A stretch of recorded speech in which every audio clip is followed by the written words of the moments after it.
السلام علیکم سر، میرا نام آسمہ امتیاز ہے اور میرا کوشچن آپ سے یہ ہے کہ آج کل جو ہماری ینگ جنریشن ہے، میں اپنے آپ کو بھی شامل کر رہی ہوں، ہمارے اندر تحمل مزاجی ختم ہو گئی ہے.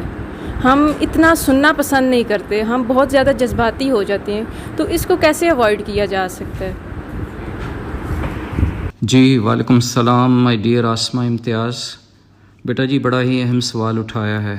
واقعی نوجوان نسل میں تحمل مزاجی ختم ہوتی جا رہی ہے. ہم بہت چھوٹی چھوٹی معمولی نوعیت کی باتوں میں جذباتی ہو جاتے ہیں. سب سے پہلے یہ جان لینا ضروری ہے کہ انسان کی شخصیت کے کئی پہلو، کئی پیٹرنز ہیں. عقلی پہلو، نفسیاتی پہلو، نفسی پہلو، جذباتی پہلو، اور سب سے بڑھ کر یہ کہ اس کی شخصیت کا روحانی پہلو بھی ہے. انسان کی شخصیت کے جب ان تمام پیٹرنز میں ہم آہنگی کم ہونا شروع ہو جاتی ہے تو پھر ہمارے جذبات ہمارے کنٹرول میں نہیں رہتے. جسمانی اعتبار سے اس کی مثال کچھ یوں ہے جیسے کوئی اپنا دایاں ہاتھ استعمال نہ کرے اور بائیں ہاتھ سے کام لیتا رہے تو پھر دائیں ہاتھ کی قوت بھی کم پڑ جاتی ہے. جذبات پر قابو پانے کے لیے عقلی اور دماغی قوت بروئے کار لانے کے ساتھ ساتھ نفسیاتی طاقت پکڑنا ہوتی ہے.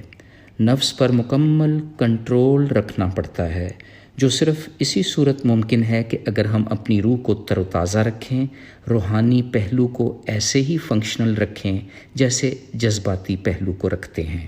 یوں ان تمام پہلوؤں کا اکٹھے استعمال کرتے رہنا ہماری جذباتیت کو کم کر دیتا ہے اور ہم میں تحمل مزاجی پیدا ہو جاتی ہے. ایک اور اہم نقطہ یہ ہے کہ نان سیریس لوگوں کی چھوٹی بڑی باتوں کو سیریس ہرگز نہ لیں.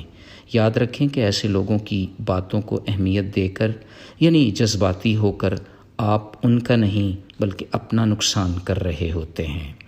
آپ کے جذبات، آپ کے احساسات آپ کے اپنے کنٹرول میں ہیں. اتنا کمزور مت بنیں کہ لوگ آسانی سے آپ کے جذبات سے کھیل کر مزے لیتے رہیں. آپ کے جذبات آپ کا قیمتی اثاثہ ہیں. انہیں کسی اچھے موقع کے لیے سنبھال کر رکھیں. اپنی زندگی کے مشن کو آگے بڑھانے کے کام لائیں. اپنے خواب پورے کرنے کے لیے استعمال کریں.